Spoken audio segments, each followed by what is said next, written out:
अरविंद केजरीवाल जी को अरेस्ट किया गया है, ये तो आपको पता है, लेकिन क्यों अरेस्ट किया गया आइए जानते। दरअसल ईडी पिछले 4 महीने से अरविंद केजरीवाल जी को सम्मन पर सम्मन भेज रही है, लेकिन केजरीवाल जी हर बार इस सम्मन को गैर कानूनी बताकर वहां जाने से मना कर देते हैं।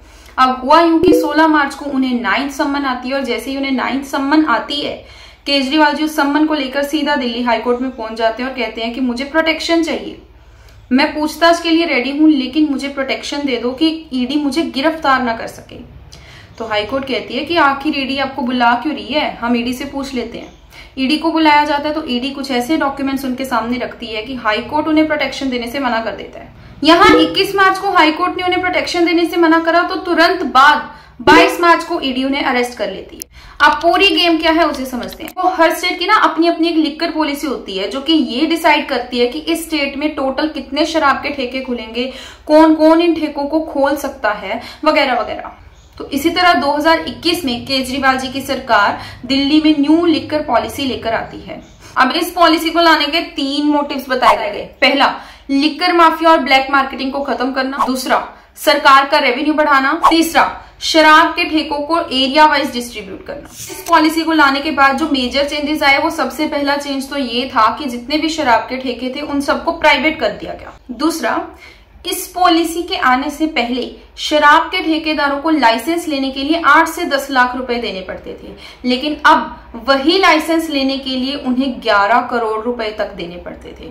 ऑफ कोर्स अब इस सबसे गवर्नमेंट का रेवेन्यू तो बढ़ेगा ही, तो इसीलिए गवर्नमेंट ने यह भी कहा कि इस पॉलिसी के आने के बाद सरकार के रेवेन्यू में 3500 करोड़ की बढ़ोतरी होगी। अब आप यहां पर ध्यान से गेम समझिए। देखो, लाइसेंस के लिए 11 करोड़ रुपए भरना किसी छोटे व्यापारी के बस की बात तो नहीं है, तो इसका मतलब छोटे व्यापारियों को तो यहां पर ही गेम से आउट कर दिया गया। इधर से दिल्ली के लेफ्टिनेंट गवर्नर कहते हैं कि 67 ऐसे एरियाज हैं जहां पर आपने शराब के ठेके खोलने की हमसे कोई परमिशन नहीं ली है और ना ही आपने कोई प्रॉपर कंसल्टेशन करी है इस पॉलिसी के पीछे। और उधर से मनीष सिसोदिया के सीए आकर कहते हैं कि इन्होंने हमसे कुछ ऐसे डॉक्यूमेंट्स तैयार करने के लिए कहा कि जो ये शो कर सके कि कैबिनेट ने इस पॉलिसी को मंजूरी दी थी, लेकिन ऐसा एक्चुअल में हुआ नहीं था।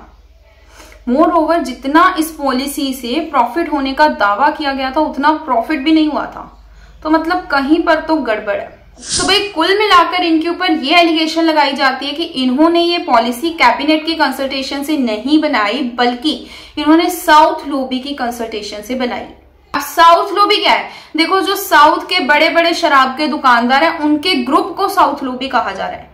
और ऐसे इनके ऊपर एलिगेशन लगाई गई है कि ये जो पॉलिसी इन्होंने बनाई थी, ये पॉलिसी सिर्फ और सिर्फ साउथ लॉबी को फायदा पहुंचाने के लिए बनाई गई।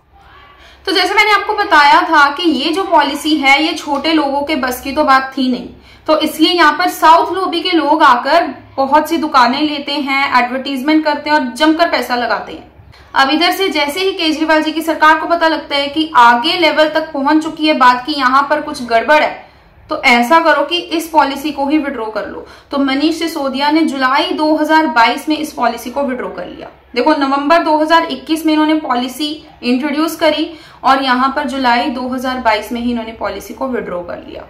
तो जो साउथ लॉबी के लोग हैं उन्होंने इतने पैसे लगाए हैं, वो तो गरमाएंगे ही, क्योंकि ये बात उनके अगेंस्ट चली गई। अब साउथ लॉबी के मेंबर्स कहते हैं कि लाइसेंस देने के नाम पर हमसे 100 करोड़ रुपए की रिश्वत ली गई थी और कहा गया था कि सारी पॉलिसीज को आपके फेवर में बनाया जाएगा, और इस 100 करोड़ को केजरीवाल की सरकार ने पंजाब में जो 2022 में इलेक्शंस हुए थे ना, उसमें यूज किया है। इधर साउथ लॉबी के मेंबर समीर महेंद्रू भी ये कहते हैं कि केजरीवाल यूज्ड टू से विजय नायर मेरे बेटे जैसा है और मुझे इन पर पूरा विश्वास है। तो इस पूरे स्कैम के पीछे बहुत सारे लोगों को अरेस्ट भी किया गया है और यही सारी सिचुएशन हाईकोर्ट के आगे रखी गई थी। अब देखो, जब भी किसी केस के बारे में हम पढ़ते हैं तो हमें दोनों पार्टीज के बारे में पढ़ना चाहिए। एलिगेशंस तो देख ली, अब देखते हैं कि आप पार्टी क्या कहती है।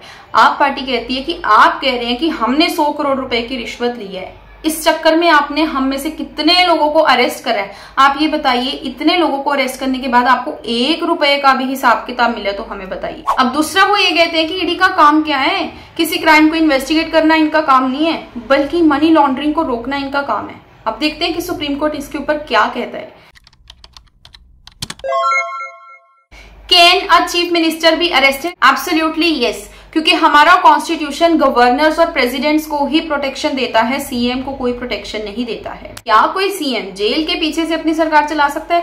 देखिए, ये किसी भी लॉ की वायलेशन नहीं है, क्योंकि किसी भी लॉ में ऐसा नहीं लिखा गया है कि सीएम जेल के पीछे से अपनी सरकार नहीं चला सकता।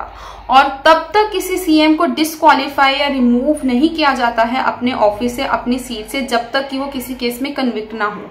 और यहाँ पर अरविंद केजरीवाल जी को किसी केस में कन्विक्ट अभी नहीं किया गया है, इसलिए ये जेल के पीछे से तो सरकार अपनी चला सकते हैं। लेकिन आप मुझे ये बताएं कि क्या ये प्रैक्टिकली पॉसिबल हो पाएगा या नहीं हो पाएगा? और क्या आपको पता है कि जेल के पीछे से सरकार चलाने वाले केजरीवाल जी पहले ऐसे सीएम होंगे? खैर, अपनी राय मुझे कमेंट में बताएं। Do subscribe.